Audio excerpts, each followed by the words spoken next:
Hello my dear boys and girls, want to have some cup of coffee? நீங்களும் குடிச்சிட்டு இருக்கீங்க அப்படின்னா சந்தோஷம்.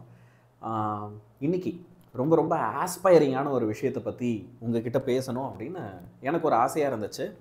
அண்டு இதை விட அதை பேசுகிறதுக்கான ஒரு சிறந்த நேரம் அப்படின்றது இருக்கவும் முடியாது அப்படின்றதுல நான் கான்ஃபிடென்ட்டாகவே இருக்கேன். எக்ஸாம் டைம் எல்லாருமே பயங்கர சீரியஸாக படிச்சுட்டு இருப்பீங்க. ஆனால் இந்த எக்ஸாம் நேரத்தில் தான் வந்து பார்த்திங்கன்னா நமக்கு தேவையில்லாத நிறைய டிஸ்ட்ராக்ஷன்ஸும் வரும். இந்த நேரத்தில் நம்ம ஒரு விஷயத்தை நல்லா புரிஞ்சுக்கணும். வாழ்க்கையில் நம்ம யாராகணும்னு ஆசைப்படுறோம், அது நம்ம நினைவில் இருந்துக்கிட்டே இருந்தால் எந்த விதமான டிஸ்ட்ராக்ஷனும் இருக்காது. உங்ககிட்ட நான் ஒரு சில பேரெல்லாம் இப்போது இன்ட்ரடியூஸ் பண்ணி வைக்கிறேன். இதில் நிறைய பேர் உங்களுக்கு ஏற்கனவே தெரிஞ்சிருக்கலாம், தெரியாது அப்படின்னா இப்போது தெரிஞ்சுக்கோங்க. வினிதா சிங் சுகர் காஸ்மெட்டிக்ஸோடைய ஃபவுண்டர், இந்தியாவில் இருக்க ஒன் ஆஃப் த பிக்கஸ்ட் இந்த பியூட்டி ப்ராடக்ட்ஸ்லாம் இருக்குல்ல அதுக்கான கம்பெனி. இன்ஃபோசிஸோட ஃபவுண்டர் கிருஷ் கோபாலகிருஷ்ணன், கூகுளில் இப்போ இருக்க பிரபாகர் ராகவன், அடுத்து அனிமஸ்ரீ. இந்த கேமிங்கு நீங்கள் கம்ப்யூட்டர் ரிலேட்டட் விஷயம்லாம் உங்களுக்கு தெரியும் அப்படின்னா நெவ்டியா உடைய டிரைவர்ஸ் அதை பற்றிலாம் உங்களுக்கு தெரியும். அதில் இருக்கக்கூடிய one of the top language linguist working person. Okay, ஒரு லாங்குவேஜு மொழியை வச்சு எப்படி சாஃப்ட்வேரை டிசைன் பண்ணணும் அப்படின்றத யோசிக்கிறவங்க. ஸ்ரீதர் வேம்பு ஃப்ரம் ஜோஹோ கார்பரேஷன், நிறைய பேர் இவரை பற்றி கேள்விப்பட்டிருப்பீங்க. ரீசெண்டாக டிவியில் நிறைய இன்டர்வியூஸ்லாம் வந்துச்சு. Jagadish Kumar from UGC, university grants commission, இந்தியாவுடைய யூஜிசி. அடுத்து Prem Watsa, Fairfax and financial ஹோல்டிங்ஸுடைய சிஇஓ. அடுத்து Sivakumar Venkatraman from Google, Krishna Bharat from Google, and even R Prasanna musician. இவங்க எல்லாரையும் கனெக்ட் பண்ணுற ஒரே ஒரு விஷயம் என்ன தெரியுமா? வீடியோ டைட்டிலில் தான் போட்டிங்களே சார், அப்போ அதாக தானே இருக்கும். Exactly, IIT Madras. இவங்க எல்லாரையுமே கனெக்ட் பண்ணுற ஒரு விஷயம் வந்து என்னது? ஐஐடி மெட்ராஸ். இவங்க எல்லாருமே ஐஐடி மெட்ராஸோடைய அலுமினிஸ், கிராஜுவேட்ஸ். உங்களுக்கு ஒரு விஷயம் தெரியுமா? இந்த ஐஐடி மெட்ராஸ் பற்றி ஒரு சில ஃபன் ஃபேக்ட் எல்லாம் நான் உங்களுக்கு ஷேர் பண்ணுறேன். இந்தியாவின் மிகச்சிறந்த இன்ஸ்டியூட்டுன்னு தொடர்ச்சியாக 9 வருஷமாக ரேங்க் வாங்கிட்டு இருக்கு. லாஸ்ட் 9 இயர்ஸாக இந்தியாவில் இருக்க பெஸ்ட் இன்ஸ்டியூட் எது? It's IIT Madras. NIRF, நிர்ஃப் அப்படின்னு சொல்லுவாங்க, national institutional ranking frame work. அவங்களோட ரேங்கிங்கில் 2016 2024 வரைக்கும் நம்பர் 1. இன்னும் அதை விட பயங்கரமாக ஒரு ஃபன் ஃபேக்ட் சொல்கிறேன் பாருங்கள். ஒட்டுமொத்த இந்தியாவிலே ஐஐடி மெட்ராஸில் மட்டும்தான் ஸ்டூடெண்ட்ஸ்க்காக டெடிகேட்டடாக ஒரு ரிசர்ச் பார்க் இருக்குது. ரிசர்ச் பார்க்னா என்ன? கிட்டத்தட்ட 1.2 மில்லியன் ஸ்கொயர் ஃபீட். யோசிச்சு பார்த்துக்கோ, 1.2 மில்லியன் ஸ்கொயர் ஃபீட் ஓகே அளவுக்கு ஒரு டெக்னாலஜி ஹப்பு. நீங்கள் என்னென்னலாம் உருவாக்கணும்னு நினைக்கிறீங்களோ, ஒரு சாஃப்ட்வேர் கண்டுபிடிக்கணும்னு நினைக்கிறீங்க, அதை டெஸ்ட் பண்ணி பார்க்கணும், ஒரு புது எக்யூப்மெண்ட் கண்டுபிடிக்கணும்னு நினைக்கிறீங்க, அதுக்கான பொருட்கள்லாம் உனக்கு வேணும், எல்லாமே கிடைக்கிற மாதிரி ஸ்டூடெண்ட்ஸ்க்காக நீங்களே அங்கே ஒரு ஸ்டார்ட் அப் கம்பெனி ஆரம்பித்து அந்த கம்பெனி எப்படி போகுதுன்றத முதற்கொண்டு உள்ளே டெஸ்ட் பண்ணி பார்க்கலாம். அதுக்கான ஒரு ஹப் இருக்குது ஐஐடி மெட்ராஸில். இப்போ அந்த ஹப்பில் இப்போவே ஜோஹோ, டிசிஎஸ் அண்ட் இன்ஃபோசிஸ் மாதிரியான பிளாட்ஃபார்ம்ஸ் எல்லாருமே வந்து ஸ்டூடெண்ட்ஸ் படிக்கும்போது சைட் பை சைட் ரிசர்ச் பண்ணுறாங்க. நிறையா கண்டுபிடிப்புகளை மாணவர்கள் கூட சேர்ந்து நிகழ்த்திட்டு இருக்காங்க. அது மட்டும் இல்லை, இன்னொரு சூப்பரான விஷயம், இந்தியாவிலேயே க்ரீனஸ்ட் கேம்பஸ் அப்படின்னா அது ஐஐடி மெட்ராஸ் தான். கிட்டத்தட்ட 620 ஏக்கர் ஐஐடி மெட்ராஸ். பா, எவ்வளோ பெருசு பேர். கிண்டி நேஷ்னல் பார்க்குள்ளே இருக்குது, ரிசர்வ் ஏரியா. அப்படின்னா நீங்கள் ஒரு ஐஐடி மெட்ராஸில் படிக்கிறீங்கன்னா டெய்லி மானு, ஓகே, இந்த வாத்து, அப்புறம் நிறைய ரேரான பறவைகள், இந்த மாதிரி விஷயங்கள்லாம் பார்க்குறது வந்து ஒரு ரொம்ப ரொம்ப நார்மல் சாதாரண விஷயமா இருக்கும். இதெல்லாம் யோசிச்சு பாருங்களேன். நீங்கள் போகிற காலேஜில் இந்த மாதிரி ஒரு ஃபெசிலிட்டிலாம் இருந்தால் எப்படி இருக்கும்? ஆனால் எப்படி இதை ஜாயின் பண்ணுறது? கொஞ்சம் குடிச்சிக்கிறேன். யோசிச்சு பாரு. How to get into IIT Madras, அதை தான் இப்போது இந்த வீடியோவில் நான் உங்களுக்கு சொல்ல போகிறேன். ஐஐடி மெட்ராஸ்க்கான கேட்வே ஜேஇ மெயின் எக்ஸாம். நீங்கள் ஜேஇ மெயின் கிளியர் பண்ணணும், அதுக்கப்புறம் ஜேஇ அட்வான்ஸ் கிளியர் பண்ணணும். அதில் வர ரேங்கிங் வச்சு தான் உங்களுக்கு ஐஐடி மெட்ராஸில் ஜாயின் பண்ண முடியும். ஐ வில் பி ஹானஸ்ட்ப்பா. என்ட்ரன்ஸ் எக்ஸாம் இருக்கணுமா வேண்டாமான்றது இன்னொரு ஒப்பீனியன். ஆனால் இன்றைக்கி தேதிக்கு என்ட்ரன்ஸ் எக்ஸாம்ஸ் இல்லாமல் ஐஐடி மெட்ராஸ்குள்ளே போகிறது அப்படின்றது ரொம்ப ரொம்ப கஷ்டமான ஒரு காரியம். கிட்டத்தட்ட 7th ஸ்டாண்டர்ட்லேருந்து குழந்தைங்க இதுக்கெல்லாம் படிக்க ஆரம்பிக்கிறாங்க. 10th லெவல்லே ஓரளவுக்கு நல்ல ப்ரிப்பேர்டாகவே வந்துடுறாங்க. அவங்க 12th முடிச்சுட்டு நேராக போகிறாங்க, மெயின்ஸ் எழுதுகிறாங்க, திரும்ப அட்வான்ஸ்டு எழுதுகிறாங்க, தே ஆர் கெட்டிங் செலக்டட். நம்ம வேதாந்துலேயே நம்ம கூடவே நிறையா பசங்க அப்படி படிக்கிறத நம்மளால் டே டு டே கவனிச்சுட்டு தான் இருக்க முடியுது இல்லையா? பயங்கர காம்படிஷன் இதுக்கு இருக்குது. அப்போது இதில் நான் என்னெல்லாம் சார் செய்யணும்? ஜேஇ மெயின் எக்ஸாம் எழுதுறீங்க அப்படின்னா அப்போ இந்தியாவில் டாப் 2.5 lakh கேண்டிடேட்ஸில் ஒரு ஆளாக நீங்கள் வரணும்.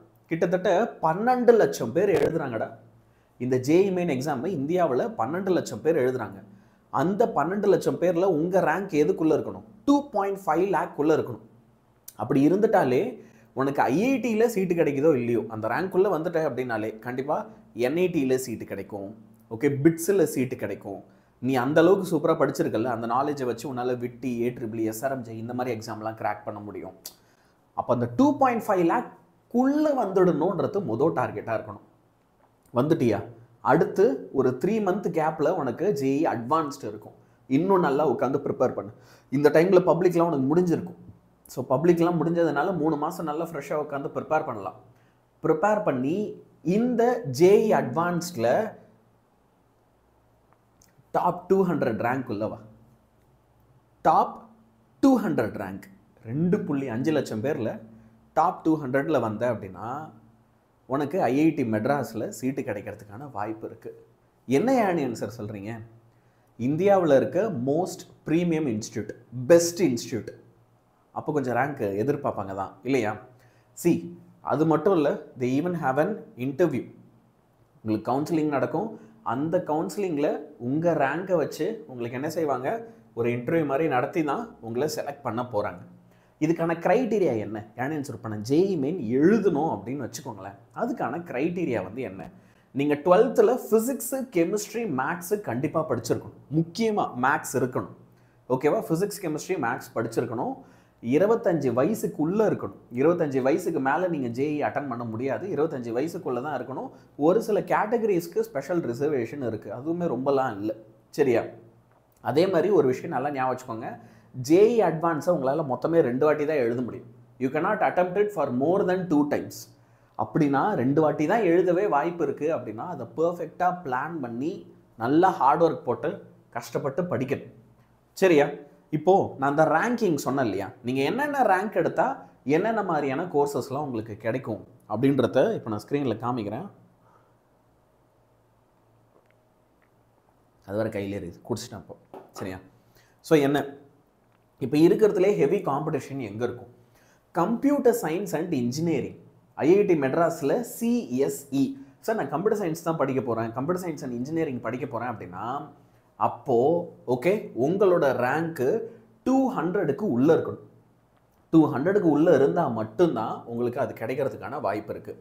சார் எனக்கு அதில் இன்ட்ரெஸ்ட் இல்லை, எனக்கு எலக்ட்ரானிக் இன்ஜினியரிங்கில் இன்ட்ரெஸ்ட் இருக்குது, ஓகே, அப்போது எலக்ட்ரானிக் இன்ஜினியரிங் படிக்க போகிறீங்கன்னா ஒரு 1000க்குள்ளே வந்துட ட்ரை பண்ணுங்கள். 1000க்குள்ளே வரீங்க அப்படின்னா எலக்ட்ரானிக்கல் இன்ஜினியரிங்க்கு வாய்ப்புகள் ரொம்ப பிரகாசம்.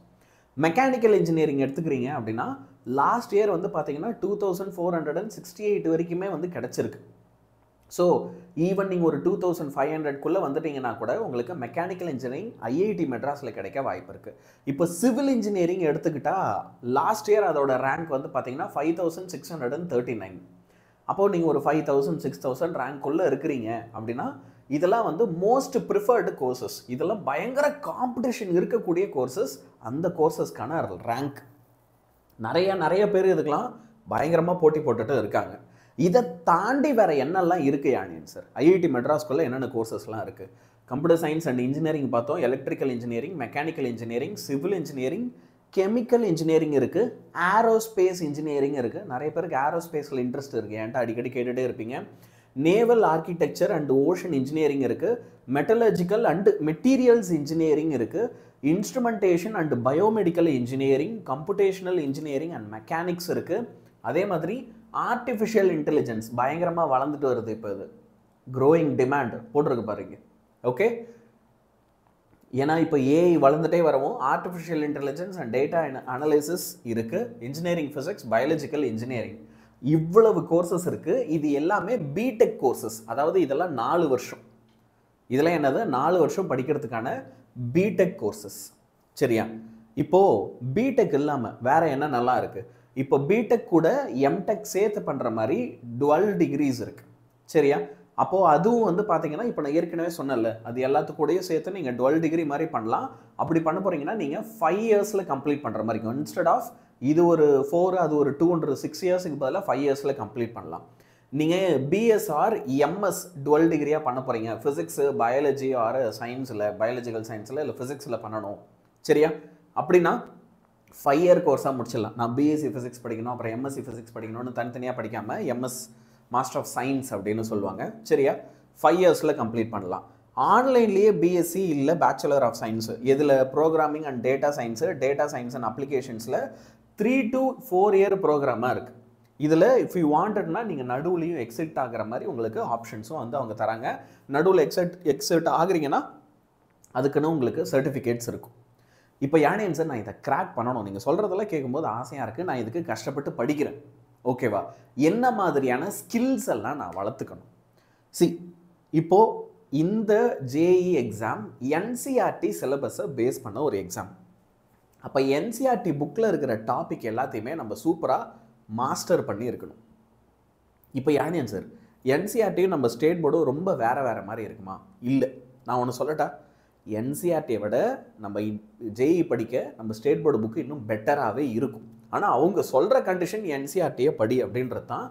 என்சிஆர்டியில் இருக்கிற எல்லாமே நம்மளோட ஸ்டேட் போர்ட் புக்ஸில் இருக்குது. இன்ஃபேக்ட் அதை விட இன்னும் நல்லா புரிகிற மாதிரி நல்லாவே நம்ம புக்கில் கொடுத்துருக்காங்க. அதனால் நீ நம்ம புக்கை ஃபுல்லாக தரவு பண்ணுறியா, I am more then happy. புரிஞ்சு படிக்கணும், புக்கை மனப்பாடம் பண்ணிடக்கூடாது, அவ்வளோதான். புரிஞ்சு படிச்சிருக்கணும்.